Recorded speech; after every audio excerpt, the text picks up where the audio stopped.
Hello, and welcome to 2 Dice 1 Roll with Mousy Thunder.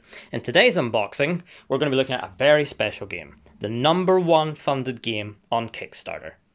Kingdom Death Monster by Adam Putz. This is the 1.5 edition, so let's get right into it. So first thing to note is, if you can see it on the camera here, this beautiful artwork on the front. You can just about see it there. Gorgeous, the lanterns, all the faces, and then if we turn it over, it has Monster on that side, has the 1.5 written on the other sides, but the back doesn't even tell you what's in the game. It just gives you this gorgeous artwork and then says it's for 1 to 4 players with variants up to 6 players, and it's mature content, 17 plus. So when you play this game, if you're 17 plus, right? So let's dive into the contents of this box. Right, I think we'll save this for last, because that's what you're mainly here to see, is the miniatures, or in this case, miniature assembly, which is going to be very interesting, so we'll save that for last. Right, so what have we got here? We've got a board, 3 parts, so if we can flip that out, if you can see it all. Get up to the camera here, get it to focus. So we've got #1, set up the settlement. #2, survivors return. 3, gain endeavors. 4, update timeline. 5, update death count. 6, check milestone story event. 7, develop. So we've got innovations, principles, 4 places for those. Settlement locations. We've then got the innovation deck. And 8, prepare departing survivors. 9 in red. After a special showdown, return to step 5, hail these survivors and remove their tokens. They do not count as returning survivors. Special showdown, record and archive resources and end settlement phase. And then on the back, you've got this gorgeous board with artwork, with start, it goes all the way along. Then we've got this gruesome piece of art with overwhelming darkness and a brain there in the middle with all these heads all melted together. And then we keep going, and then we get to starvation. Remove D5 resources from settlement storage. So a progress tracker of sorts. My favorite, punch boards. Genuinely my favorite, not sarcasm in the slightest. I do love my punch boards. So there is 1, 2, 3 punch boards here, quite low considering most games. I won't open these and show everything like I do with my unboxings. I just try to keep them as sort of brief as possible. But here we've got reroll tokens, endeavor tokens. We've got the priority target, savior status token. We've got the same sort of list here of icons. So set up, survivors return, gain endeavors, just in a punch-it form. And then we've got loads of different icons. Got luck, evasion, toughness, accuracy, and so on. So lots and lots of cool little tokens there, and there's more underneath here, which obviously you'll see whenever you would get the game yourself. And here is the game board. Absolutely huge. Like, this is massive. Probably I think one of the biggest game boards I own. It's similar to, it's probably similar to the size of Batman Arkham Chronicles, or Gotham City Chronicles, sorry. Their board's usually quite big. But it's a gorgeous, gorgeous artwork. All the heads and faces everywhere, and then it has like places for cards or decks, like AI decks and things, I'm assuming. So that is a gorgeous, gorgeous player board, which you will be doing all of your battles on. And now we come into the meat and potatoes of the game, cards. This game has an ungodly amount of cards. So at first, we'll look at our dice. We've got a red dice here.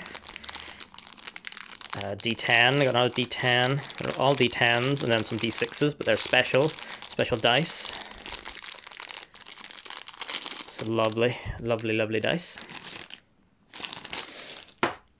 We have got Watcher. So I think these might be the enemy cards, or like the artwork for the enemy cards, potentially. Again, I don't want to spoil things, especially for myself, as I haven't played this before, so we've got the first day card. I'll just show you that here and you can read it. I won't read it myself, but you can have a look at it. So these nice big cards with settlement event cards. Gorgeous big cards, lots of really good artwork. More cards. Nothing on the back. We can have a look at that. So there's Barber Surgeon. And get this to focus. You can have a look at that. Looks really cool. A lot of detail there. A lot to read. A lot to read. Here we go. We have armor cards. Nice little small token cards there. A final lantern item. So item cards, gear cards. We've also got more item cards.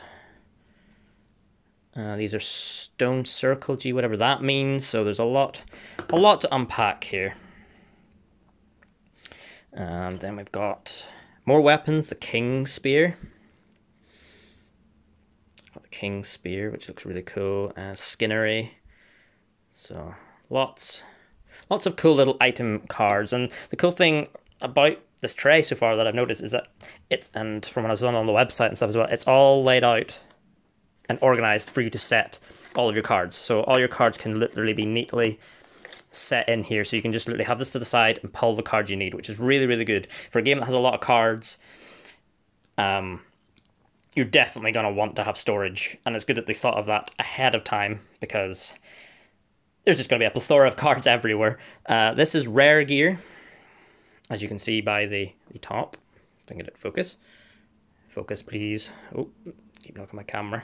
Rare gear, and it doesn't say what's inside, and we're not going to open that. We're going to keep that secret because it's rare.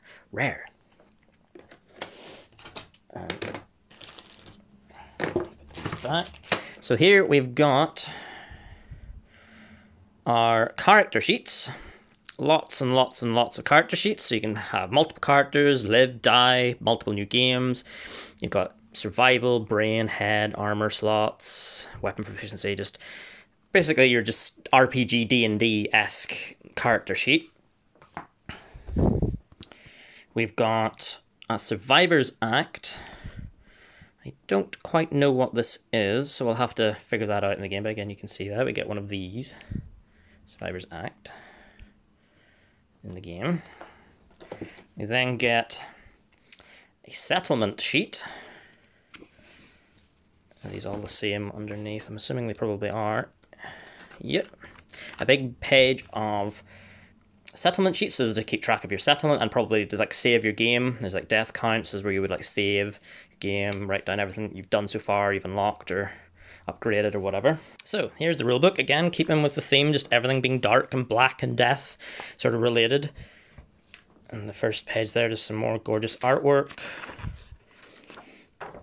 All the contents, your story. So this is basically going to be your rulebook as well as your story. So there's all your story events and the finale and stuff. So, and obviously rules as you would like play along the game. You've got tons of things to look at and read in here.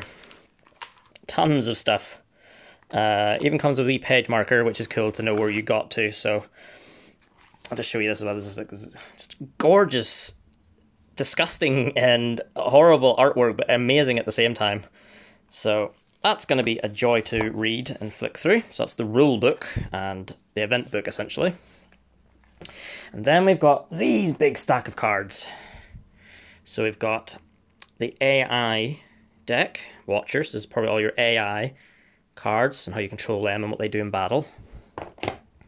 We've got special hunt events. There's probably some other types of cards in here. There's obviously this isn't all going to be what is there, but it's just how they're all compacted together.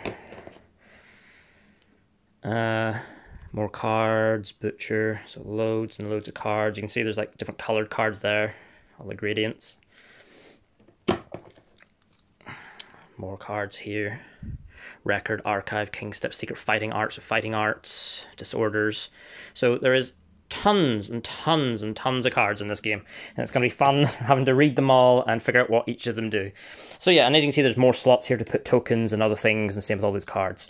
Right, so there's one thing left to do, And that is look at the box of miniatures, which we're going to do right now, which is what you've all been waiting for, and I left it to the end of the video, but if you're excited me, you want that to be the last thing you look at, because I love miniatures, I love collecting miniatures, either through Warhammer, or board games, or just anything. Miniatures are the best. And there's something special about this board game, which we will show you right now. So, here we are, the moment of truth, the big reveal for Kingdom Death Monster Miniatures. Da-da-da-da. It's a massive bag full of sprues. Lots and lots of sprues. And I love building miniatures and stuff, so this, for me, is just fantastic. The amount of variety of different heads and hands and poses for your characters and the monsters, I'm assuming as well, maybe, or more so maybe just your characters, is unbelievable in here. There's so many miniatures and the detail is insane. The detail is so good. Now obviously this would probably put some people off because it's like, whoa, I have to build before I even get to play. Like what do I do with all this? So yeah, I can understand where that would be an issue. There's all your bases and stuff, so I'm assuming you would glue. You'd have to use glue. I know there's interchangeable parts as well, so you don't have to necessarily glue. You can keep building your characters until you get to the point where you want to finalize them, immortalize them, I guess you could say. So Adam puts games there. So there's an axe, a sword. There is literally a... you can see there's little like notches to like push things in, but there is literally a weapon. So every card in the game, there is a weapon for it made to put on your character, so that your character figure will literally, for the most part, I'm not going to be so much about armor. I know there is armor sets, but for weapons at least, it will reflect your character and the current weapon you're using. If you really want that depth of immersion, when you've got a new sword and your character is still holding an axe, and you're kind of like, you know, whereas you can actually put that exact sword from your card into your miniature, which is insane. So beautiful box of miniatures, and what I'm planning on doing with this is not building all the miniatures, but I will do some of the main ones, like the starting adventure ones, and maybe some of the monsters or the first monster you fight, or however it works. I will make a video of me building them, and I'll just time lapse it. It'll be a speed video just to quickly build it, and then you'll actually get to see the videos or the miniatures, and I'll do that in a separate video. So I hope you enjoy this unboxing of Kingdom Death Monster 1.5. I'll hopefully be getting some of the expansions in the future, and I'll do unboxings of those in the same. I'll do a time-lapse video of building that miniature. And potentially down the line, if I'm confident enough, because it's a dear investment. This was $400 on its own, not including shipping. And the expansions are usually in the range of $60 to $80 themselves. So it's a big investment. But again, #1 funded game on Kickstarter, and you can see why. You can see why the amount of attention to detail and effort that's went into just the game so far. I haven't even dived into what the game is necessarily about and how it plays and all that stuff. But originally, I got sidetracked there. I was going to say I might try and attempt to paint some of these miniatures. And again, I'll potentially do a time-lapse video of me doing that, because there'll be a variety of things on this channel, mainly board games, but tabletop games, I guess, as well. So I will do some other like things of painting and building and that as well, just have a variety on the channel. So again, I hope you enjoyed this video, and please give it a like if you did, and check out any other videos that I have got on my channel as well. And I shall see you all next time. Thanks for watching.